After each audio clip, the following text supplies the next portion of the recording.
Perfect. Yeah, never fails. Thank you very much. I know this is going to be a source of a great discussion, and it took me a second to come on board, so I know everybody thinks I probably just fell off the earth, but what I was really doing was trying to get you to quiver and anticipate.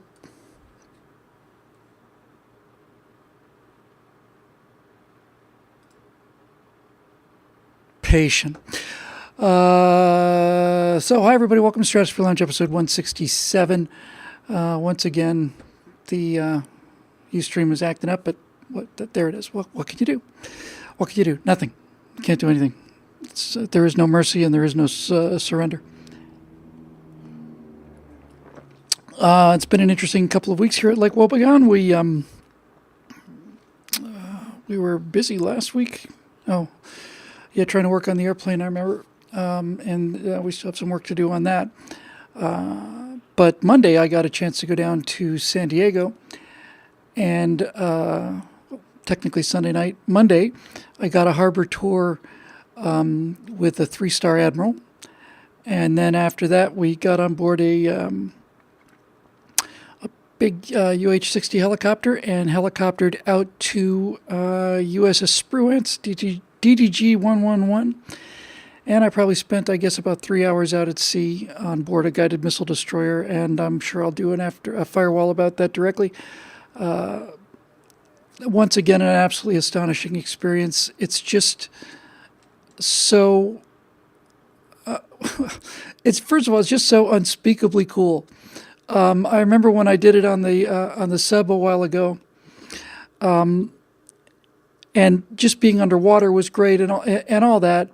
But I remember there were elements of the sub that just seemed like they were more real world than what I'd seen in the movies. Pasadena is a fairly old boat, but on board Spruance, you walk into the CIC and it's really like Star Trek. It's absolutely amazing. It's just so cool. Very dark, lots of screens. We had a chance to see, they scrubbed the sensitive stuff off of there, but we got a chance to see the Aegis system at work, which probably didn't mean much to the rest of the people there, but I knew what was going on. And they did a simulated missile test, and here come all these red diamonds.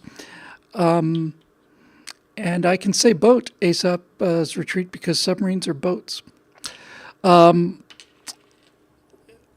It was just fantastic. It's absolutely amazing. We did something I think they call I think it was called a smashdown. I'll double check it. Basically, we were cruising along at 10 knots or so, just having a nice old time. Got down to about 8 knots while we were below decks having lunch and so on. But at the beginning of the tour, when we met the captain in the officers' quarters, we were just talking about all kinds of things. Somebody indelicately asked about the recent collisions and so on, and he talked about what caused that. Very honestly, I thought, and candidly. And then I said, and somebody said, how long does it take to stop those things? And I said, for a tanker or a container ship, it's miles and miles and miles. And the skipper said, yeah, that's exactly right. For our ship, I can stop in 2.5 ship lengths. I'm sorry? 2.5 miles? No, 2.5 ship lengths. I can stop the ship from flank speed. I just didn't believe it. None of us believed it. He said, yeah, it's an exercise we do call a crash down sometimes. And, we do it every now and then. Not going to be doing it today. But it's pretty impressive. And turns out the Arleigh Burke is a twin-screw destroyer. And what they do, normally if you had to reverse engines, these on Arleigh Burke are gas turbine engines, they're jet engines, they only go in one direction. But in the olden days, as you probably remember from your Titanic movies and so on, if you wanted to stop the ship, you basically had to throw the engines into reverse, and then the props would spin backwards, and off you go. But much like on an aircraft, the Arleigh Burke class destroyers have variable pitch props, which means that the props moving I don't know if it's a constant speed prop. That's an interesting question, but I bet it's pretty nearly. And they just basically increase the pitch on the propeller blades, which increases the bite, basically. And the bite increases the amount of water it's displaced, and that's your thrust and so on.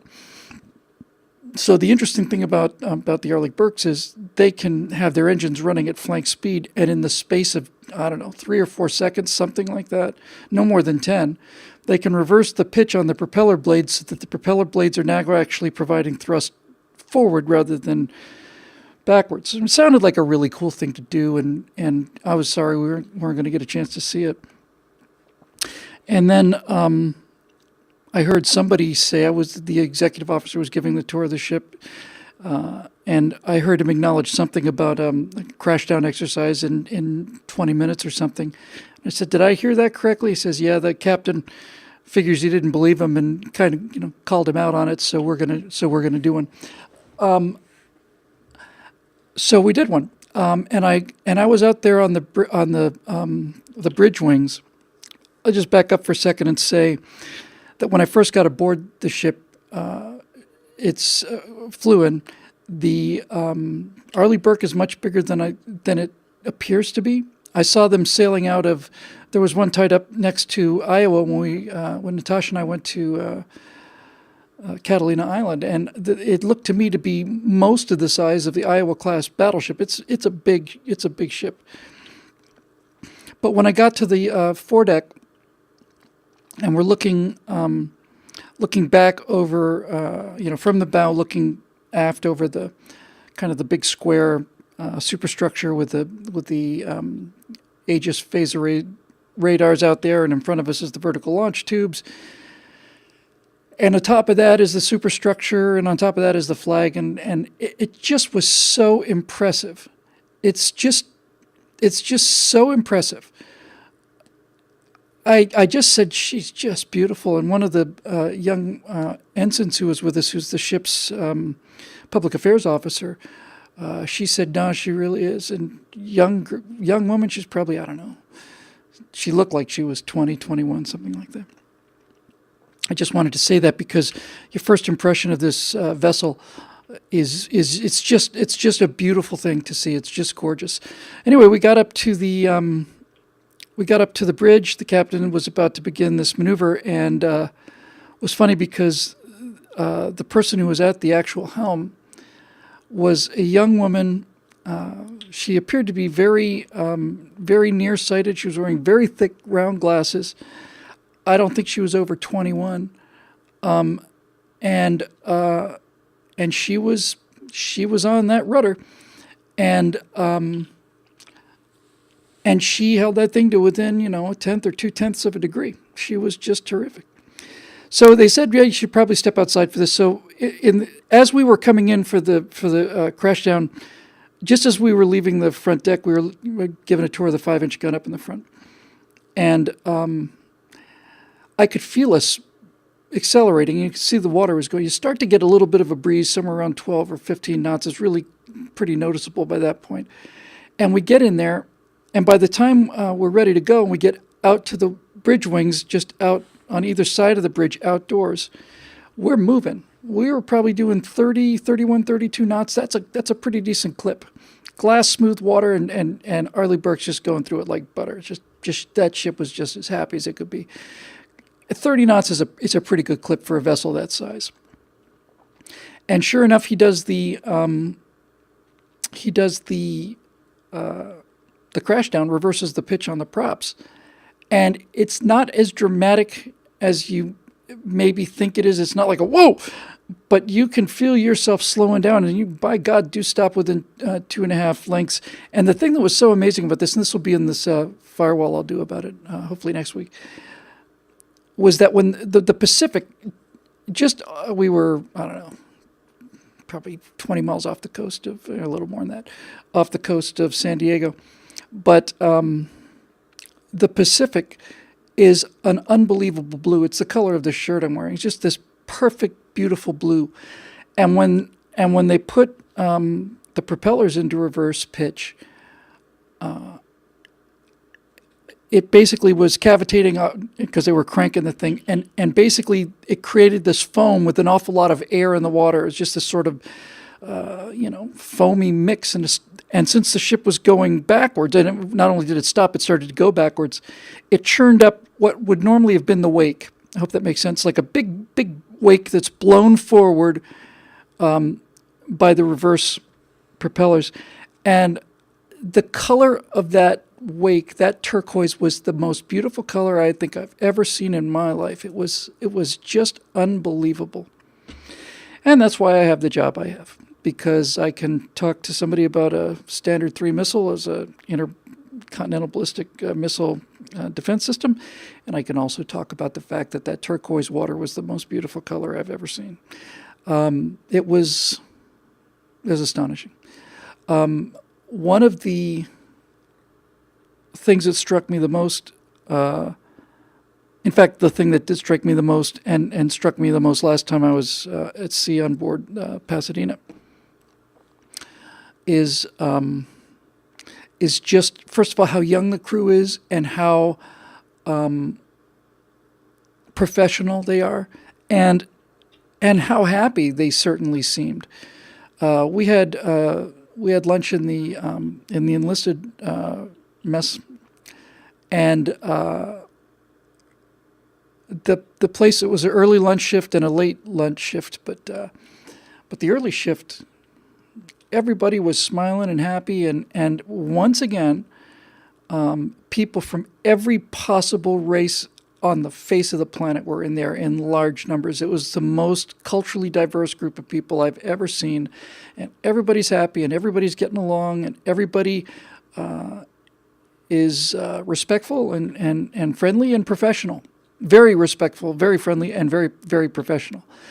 I sat down with two guys. One of them was a young Asian guy, I think of Japanese ancestry. He wants to get into IT. He's got another 2 years on board. The second he gets out of there, he's going to get snapped up. I told him, buddy, just the fact that you can get up and show up for work at the same time every day makes you a gold mine. Now, you're not going to have any problem at all. I'd hire a vet in a heartbeat. And if there's any of you out there who are in LA or the LA area, veterans, and have any skills with media, for God's sakes, let us know at info@billwhittle.com. That said, another person who sat down there was a young guy, a little bit older, probably mid-20s, maybe heading into late 20s. And the story of this fellow was unbelievable. He was a high school football player, and the school that he was going to was a technical school, and the school was so short of funds and resources that they had to, the school's football team had to practice in public parks. And much like my baseball team, their first year they went 0-10, and they went 0-10 because they didn't have one of the reasons, they didn't have their own field. They just didn't have a field. So think about that. You have a football season, and every single game is an away game. Every single one is an away game. No home field advantage ever. And I asked this guy what he wanted to do when he got out, and he said he wanted to go back and coach football. And he told me this story, and then they went to 10-0, and they did it with. They did it just with pure heart, just heart. And I was so impressed by this young man. I was so impressed by him. He wants to go back, and he says he wants to be a football coach, and he I'm sure he'll be a fine football coach. I know he'll be a fine football coach. But the thing that impressed me the most was not only his air, but the fact that he was aware of the fact that one of the first things he has to do is not so much teach people about football as teach them about life. He's gonna take a lot of fatherless boys out there, and he's gonna straighten them out. He's very enthusiastic, extremely charming and wonderful guy, and I enjoyed talking to him enormously. So Yeah, every time I go out there, I realize that the generalizations I make about millennials are just plain that, just generalizations. They're the millennials that I get to see. The ones I don't get to see are out there right now. They're right at this second. They're out all around the world doing an amazing job, and I just couldn't have been prouder of my country or of them. I talked about this on my Right Angle show for the week, which I don't think has been released yet. It will be out tomorrow or the next day. But one of the things that struck me the most, I had a really, not only did it look, just getting in a Seahawk helicopter, putting on the helmet and trotting out there, just that alone was pretty damn cool. But before that, I got a chance to take a tour of San Diego Bay with a 3-star admiral. And the coolest part of that is you're in a little launch. I suppose it's a pinnace. But in any event, it was, a former drug boat with a nice little canopy in the back and room for maybe 7, 8, 10 people to sit down in the back. And this admiral was I can't tell you how much I learned from this guy. He's a 3-star admiral. He's commander of Surfpac Surface Forces in the Pacific. Every single surface a vessel in the Pacific belongs to him. And we're just cruising along San Diego Harbor. And on 2 occasions, we passed large warships. One was an Arleigh Burke-class destroyer, and the other one was even bigger. It's one of the new classes of amphibious ships with kind of those twin things up there. A huge ship. And what I did not know until then was that when a 3-star goes by, everybody who's on the deck immediately has to go to the rail where the admiral is and just come to attention and just stand there and salute until he, I guess it was his adjutant, throws a salute back, and then they can go back to work. But it was just that alone was pretty impressive. And I saw some things that were very impressive, and I saw some things that were very disturbing. I didn't mention in the Right Angle show that one of the things I did get to see was USS Zumwalt, DDG 1000. Zumwalt is the new class of destroyers. It doesn't look like anything else the Navy's ever built. It's just configured completely for stealth. It's just a slab-sided thing that just looks like, I don't know, doesn't look like anything that I've ever seen before. It's got that. It's got a bow where the lower part of the bow is forward, so it's got that almost got that kind of USS Virginia look, from the battle between the Monitor and the Virginia. And you'll notice I didn't say Merrimack. Those of you in the know, but it was just cool. And he said that ship can do so many things, and it's just a shame he can't talk about any of them. But here's the part that was. Oh yeah, David, I saw Zumwalt. She was right there. I was, I don't know, 200 yards, 300 yards away from her, something like that, maybe a little bit more. Yes, passing honors. That's right, Ohio. So anyway, here's what I learned from this 3-star admiral. And by the way, I thought this guy, when we were waiting for him, I thought he was going to be one of these silver-haired kind of, guy looks like an admiral. Somebody who looks kind of like, Spencer Tracy or something like that. He was very young, very fit. He struck, and extremely enthusiastic. And he struck me as the kind of guy who would, and I certainly do not mean this in any demeaning way whatsoever, but he came across like he was a high school football coach. Let me just get, I can't believe I've forgotten his name. I'll know it when I see it. Hang on a second. He's a visionary, by the way. Absolute visionary. Where is it? Here it comes. Hang on a second. Leadership. I hate these moments. That's him. Vice Admiral Rowden. You could just tell, and you knew within the first 3 or 4 minutes of listening to him talk that he wasn't just an admiral, he was, and is, a visionary. I mean, he's written an awful lot of the budgets for the Navy and a lot of the war plans for the Navy. And he was a mighty impressive guy. Impressive guy. So Admiral Rowden was talking about two things that I found very, very interesting. One of them good and one of them bad. The bad one, and it's pretty bad. Again, I cover this in the right angle, but here we are.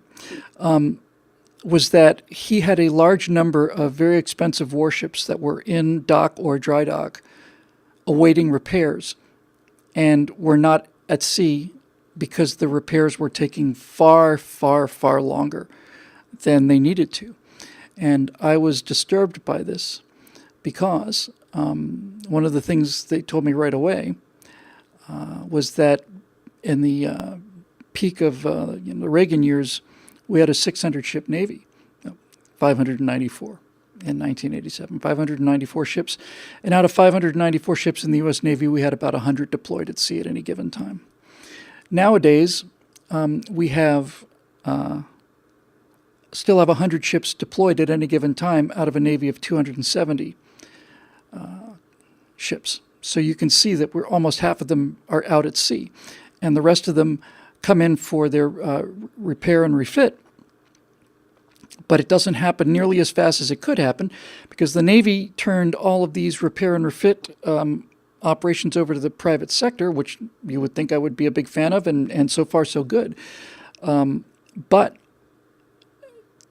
two things I learned from this admiral, many things I learned from this admiral, but two of them are, I'm not entirely convinced that the private sector is better for everything, because the Navy had extensive repair facilities which are still sitting there in San Diego, just empty, just vacant. And so that was one thing. And the other thing that I had not considered before was the positive side of cost plus procurement. You've heard me very critical of cost plus in terms of weapon systems, driving up the cost and the price of the weapon systems. But here's something I didn't know, and perhaps you didn't know it either. It's not that the Navy doesn't have enough money, and it's not that it doesn't have enough personnel. It's capacity. There is not enough capacity in terms of the civilians necessary to turn these ships around in a timely fashion. And the reason that there's not enough capacity is because our Congress cannot pass a budget. And this is the Congress is supposed to do two things, right? Pass a budget and defend the country. That's pretty much it. So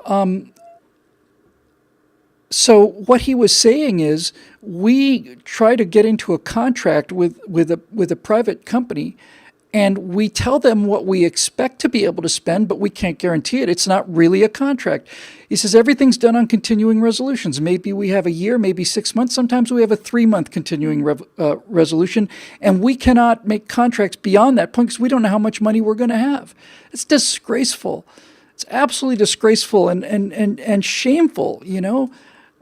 And the result is that the private companies accept a contract for the total amount of work, but since they don't know how much money they're going to be getting, they put on the smallest work crew that they can and still essentially fulfill what they said. So in other words, if it was a cost plus style contract with the maintenance company, you would get the benefits of cost plus, which are, I think, terribly detrimental when you're buying something. But in this case, what he basically said was, look, if it's cost plus, they can hire as many civilians as they want to. And if it turns out that we have a budget shrinkage next time, well, then they just lay them off, but they're not negative, they're not in the hole. If they were to staff up now and we can't come up with the money next quarter or next year or whatever, then they're out of luck. So basically what's happening is the Navy is keeping import very expensive and very scarce warships that are staffed and ready to go. They're just in there too long. And I asked him about this pipeline, and basically he said, this is something I think that could be ratified. He didn't say this. I said this. I said, this seems to me that he needs more ships. And it seemed to me that this would be the place where you could open up the bottleneck the fastest. I mean, you could just basically do that. And by the way, I want to be very clear on this. This admiral was not saying we don't have enough money. He wasn't saying that at all. I'm sure he thinks he didn't have enough money, but that's not what he was saying. He wasn't saying we don't have enough money. He was saying that the way we spend that money is so ruditude and amateur and unpredictable and ridiculous that he couldn't get into long-term agreements to get what he needs. And that's not good. Talking about building capacity, this is because building capacity is a whole different thing. It would take 15 years to build a fleet of any size. If we decided we wanted to do something completely different, and if we were in real trouble and we went to the wall, assuming we didn't add capacity, but I don't know if you can, we could probably build, I think he said we can probably do, this might have been the captain actually of the Spruance, I don't remember. I think it was the admiral. He said we can probably build 2 or 3 of these Arleigh Burke destroyers a year. He said the Chinese are building 10 or 12 of them a year, and they're brand new. And that's alarming. The night before, I went out with went around the block with the admiral. I had a chance to have a very small dinner with a guy who was a former commander of one of the fighter squadrons on board aircraft carriers deployed. He commanded the entire squadron. And he was talking about something that I had not fully realized. I know our friend Vipercheck's going to back this one up to the gills. They were talking about the shape, the condition of our combat aircraft fleet. Now, needless to say, at any given time, there are aircraft that are down for repairs and for maintenance and so on. And if the thing's a real buggy bird or taking some damage, just put it out there for parts. But, and needless to say, we want our most reliable aircraft out on the fleet. But if you take some place like Naval Air Station Lemoore, up in mid-California, they have a large number of F-18s there, and the number of those aircraft that are flyable is probably about half. About half of them are flyable.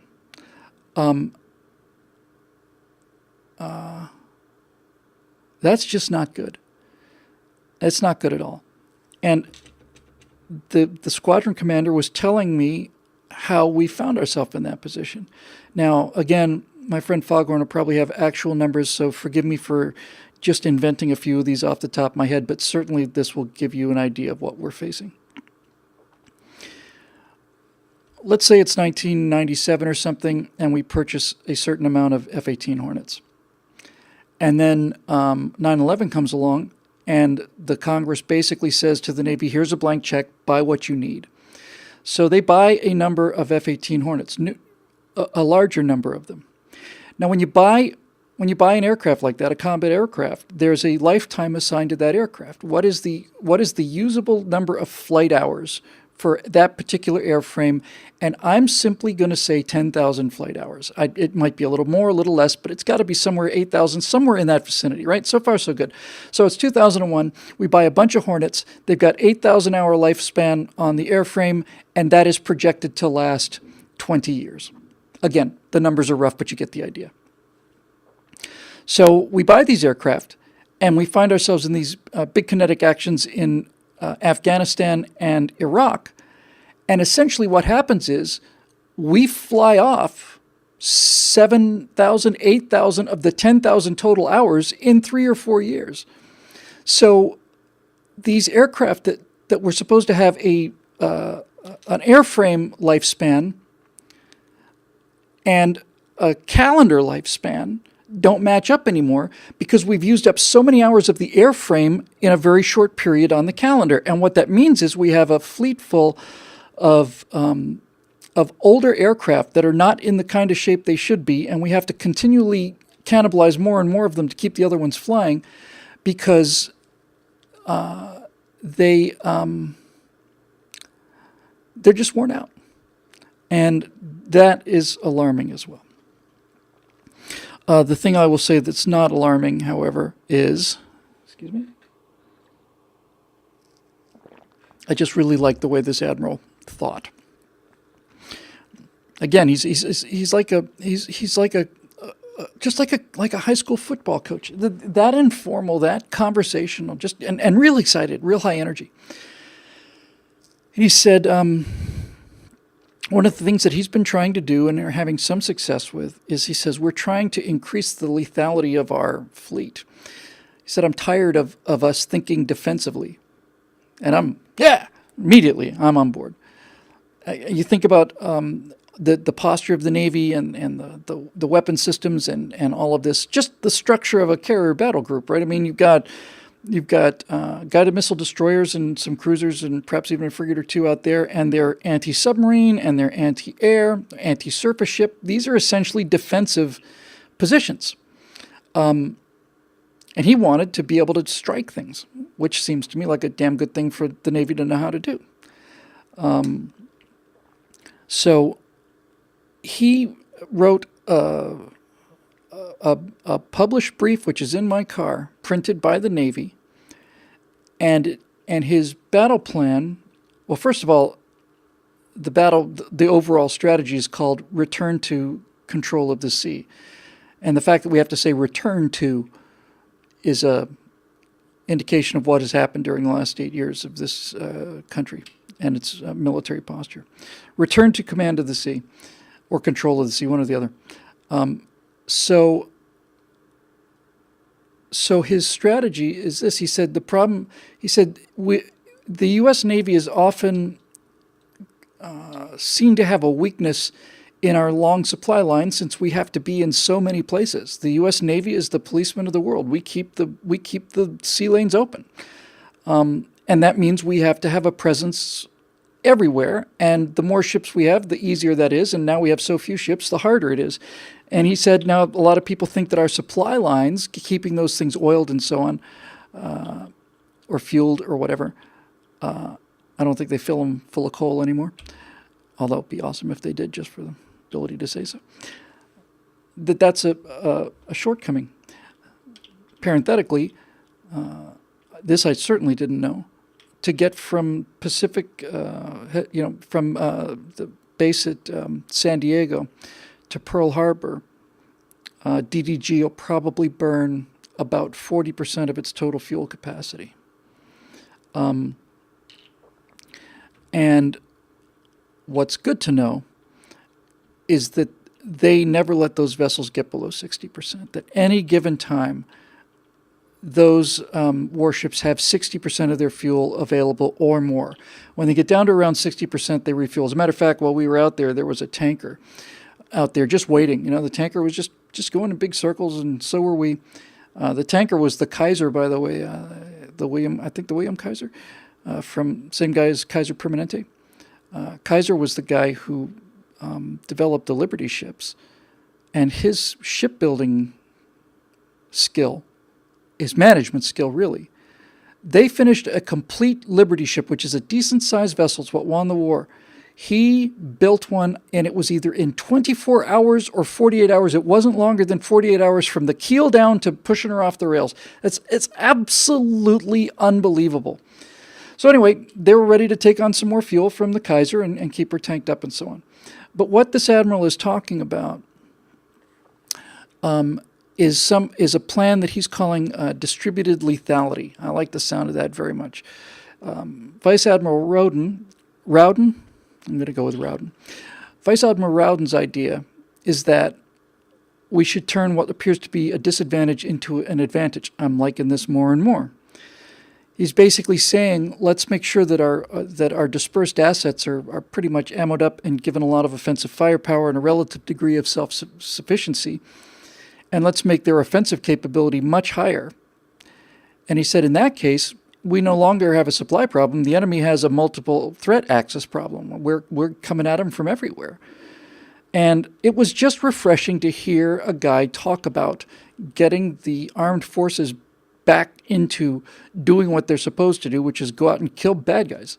And it was just very interesting. I'm going to read the details of it, but I like this distributed lethality thing very much. I think it's a very sound concept, and I'm glad to hear that somebody's thinking about it. Now, he's scheduled to retire in April. I don't know whether the Navy's going to make him an offer to keep him on, but if they let him go, they're going to be making a very, very big mistake. One of the things he did, by the way, was nuclear power engineer for many years. So the fact that we have people like that out there, our command, naval command structure, and the officers that we have are exceptional. The crews are absolutely great, but the officers are fantastic. And we better hope that that quality of officer and that quality of tactical thinking, level of training, and so on is going to overcome a 10 or 12 to 1 numerical disadvantage in the not too distant future. One final thing to say about this whole thing. One of the things we saw while we were out there was a repair drill, damage control drill, and the damage control officer for the Spruance is a young lady who she can't weigh 100 pounds soaking wet, and she is commanding the damage control teams on board the ship from her central office. And she's got these actual wall charts, diagrams of the ship, and with grease pencils she's marking off where flooding is, where fires are, and so on. And she is just absolutely running the show. I have 100% confidence in this young lady's ability to keep that ship fighting for as long as it can. But one of the things that's interesting is that the Chinese are buying all these new, building all of these new destroyers, but they're not catching on real quick in terms of what we have learned as a naval power over the last 200 years. And the damage control is a perfect example. In other navies, there is a damage control team. They're specialists. They're fire specialists and so on. And when the ship gets hit, the damage control teams go out there and do their job. That's not how it works anymore in the United States Navy. Everybody is a member of the damage control team. Any single member of the crew is capable of fighting a fire immediately. And that is an amazing and should be very obvious improvement. The fact that anybody on that crew can do it. And furthermore, all of the damage control equipment, the things you need, not only just fire extinguishers, but repair kits and so on, that's also dispersed throughout the ship. So that way, if you have a fire someplace, and the fire is keeping the damage control team and the damage control equipment away from where something worse is happening, it's not a factor in the United States Navy because the entire repair ability of the ship is distributed throughout the ship. I'm sorry. Quickle Coin asks, confused if I was on a Spruance class destroyer or an Arleigh Burke. They're different classes. It's absolutely true. However, I was on both. I was on board an Arleigh Burke destroyer called USS Spruance. And I assume that means that the original Spruance is the ship of the class 2 generations ago has been retired and the name was reassigned. I don't know that for a fact, but that's the only thing that makes sense to me. So it was the Spruance class and then the Kidd class, then the Arleigh Burke class, now the Zumwalt class. Those are what we're doing with our guided missile destroyers. Anyway, it had better come down to superior tactics, superior warfighting, superior morale, and all that stuff, because some of the stuff they told me was very, very alarming and something we're just going to have to elaborate on. So much for that.